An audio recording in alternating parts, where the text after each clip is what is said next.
This presentation is brought to you by Arizona State University's Julianne Wrigley Global Institute of Sustainability and a generous investment by Julianne Wrigley.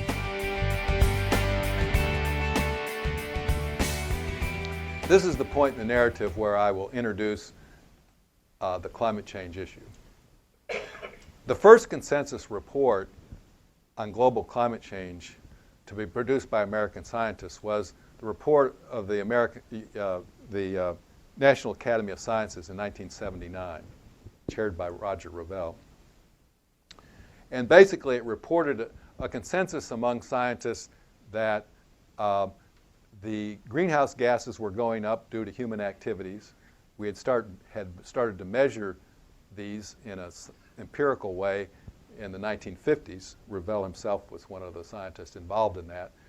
And that there seemed to be global warming as a result of that, although the temperature data was still a little bit murky, so they couldn't nail down it in a strict empirical way, but the theory all seemed to indicate this. And they pointed out that the first adverse results would be seen in the Arctic region with the melting of the ice caps. What is interesting about this, and I think I'm one of the few people who has gotten into this, is the report itself is written in a way that doesn't ring a lot of alarm bells. But at the same time that the report is written, Revelle and others are going by the White House and leaving notes saying, this climate change is a big problem, you need to do something about it. So we started getting into this problem where scientists were talking one way, where they had to behave as scientists and talk in a certain way, and then what they really thought about the issue, which I think has plagued the climate change debate probably till the fourth assessment of the Intergovernmental Panel on Climate Change. So the issue sort of goes away. There's a very interesting entry in Reagan's diaries. I love to read presidential diaries, listen to presidential tapes, read private presidential correspondence. And at the end of the Reagan Diaries, which came out last year, in the closing weeks, he says, got report on global climate change, had to kill it, cost too much. So it sort of went away as an issue. Then in the 90s, both issues sort of come back. In the 80s, the Saudis decided to crash the world oil market. They said, this isn't working for us. We've been cutting back production, and prices are staying low. These countries are talking about alternative fuels, and they're talking about developing more oil and gas in Louisiana and Texas. Let's run them all out of business. And so the Saudis dramatically increased their world oil production. The alternative fuels were already in trouble.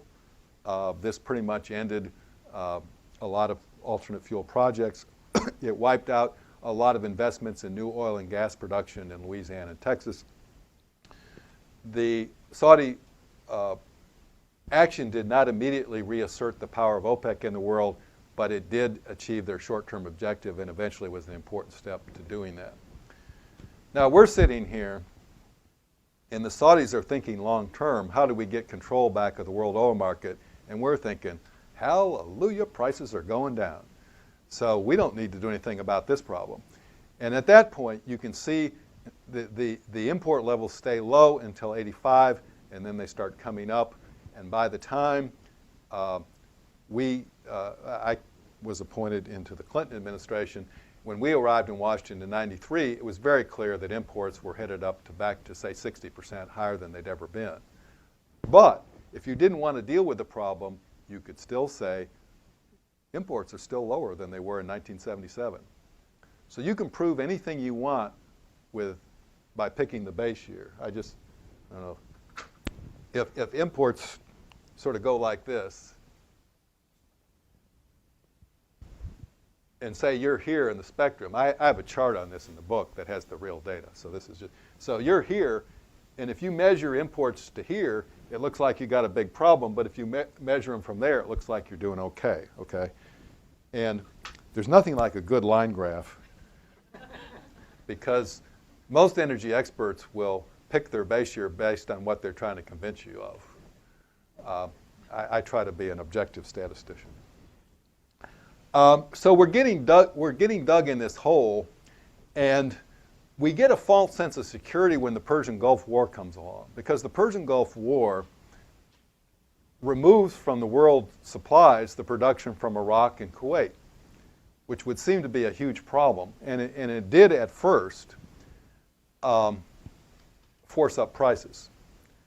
But we got through it pretty well. And people said, well, you know, because we didn't have price controls, we didn't have gas lines. And we had the Strategic Petroleum Reserve and released that.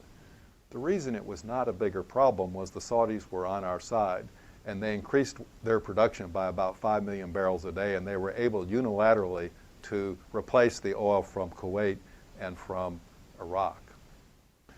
Now, I don't find that terribly reassuring, but it's never recognized. I mean, no one ever says we got through the Persian Gulf War because the Saudis increased their production, because that's not part of the narrative that we want to have, but it's the fact of the matter. So the Persian Gulf War, again, sort of led us to believe, well, you know, we're sort of out of the briar patch here, and there's not much problem.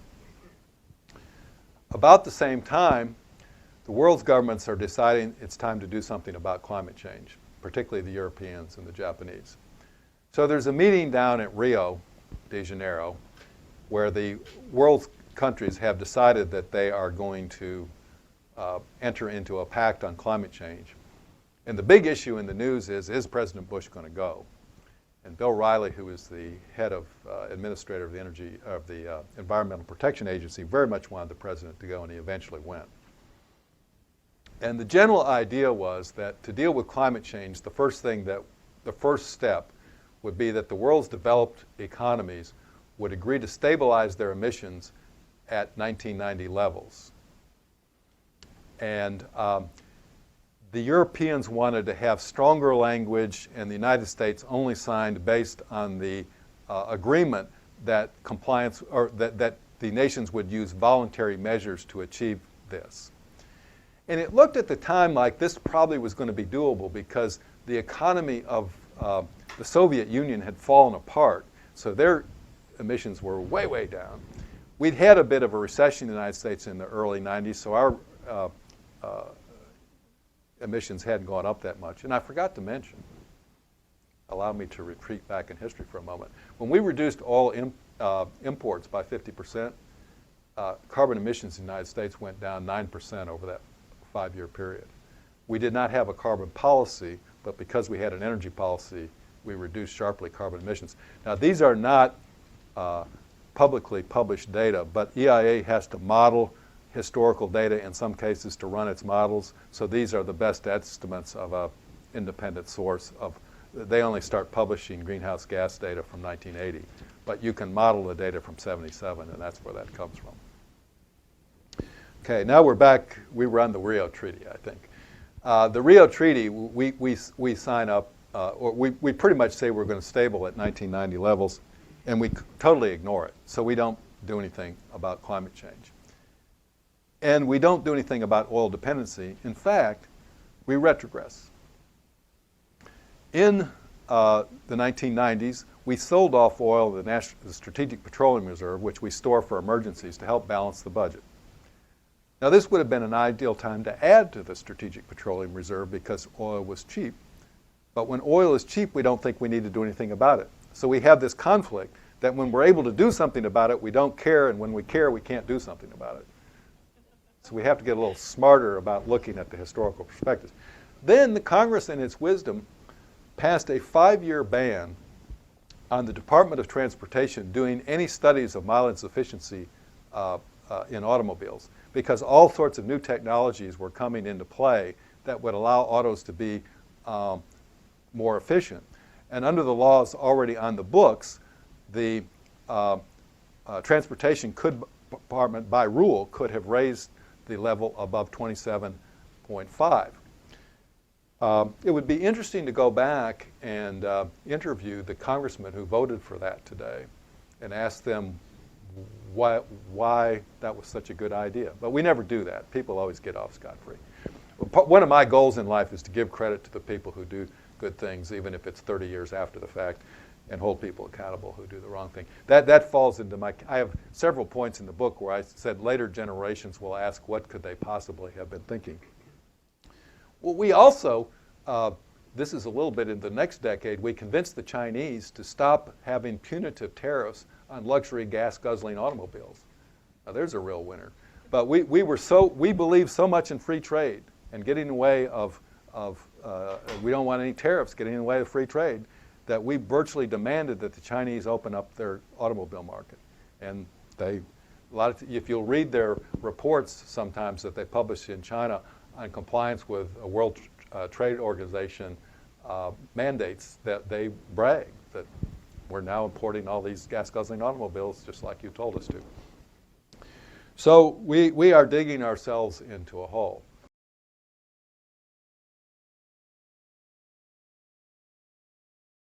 This presentation is brought to you by Arizona State University's Julianne Wrigley Global Institute of Sustainability for educational and non-commercial use only.